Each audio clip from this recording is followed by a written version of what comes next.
नमस्कार दोस्तों, मैं हूं शिखा जायसवाल। आरएसएस प्रमुख मोहन भागवत ने मणिपुर में 1 साल बाद भी शांति स्थापित नहीं होने पर सोमवार को चिंता व्यक्त की।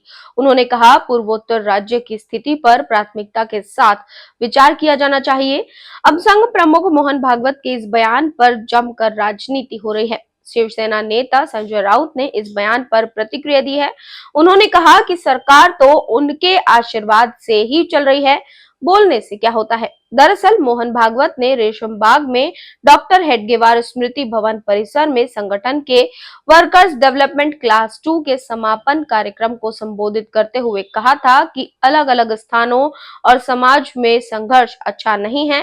भागवत ने कहा था कि मणिपुर पिछले 1 साल से शांति स्थापित होने की प्रतीक्षा कर रहा है।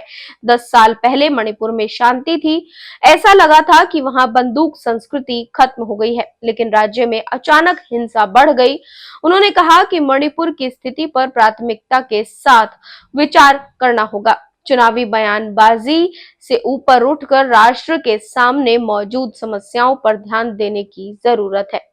आरएसएस चीफ ने कहा कि अशांति या तो भड़की या भड़काई गई, लेकिन मणिपुर जल रहा है और लोग इसकी तपिश का सामना कर रहे हैं। पिछले साल मई में मणिपुर में मोइती और कुकी समुदायों के बीच हिंसा भड़क उठी थी। तब से अब तक करीब 200 लोग मारे जा चुके हैं, जबकि बड़े पैमाने पर आगजनी के बाद हजारों लोग विस्थापित हुए हैं।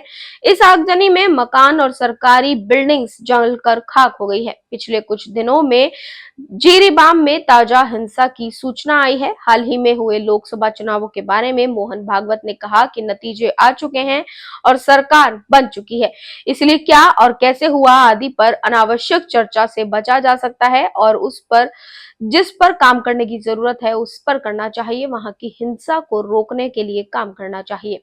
आपको बता दें कि आरएसएस प्रमुख मोहन भागवत के इस बयान के बाद संजय राउत ने उनसे ये पूछा कि सरकार तो आप ही के आशीर्वाद से चल रही है, आप बोलने से क्या होगा।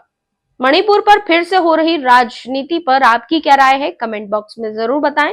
साथ ही चैनल को सब्सक्राइब करना बिल्कुल ना भूलें।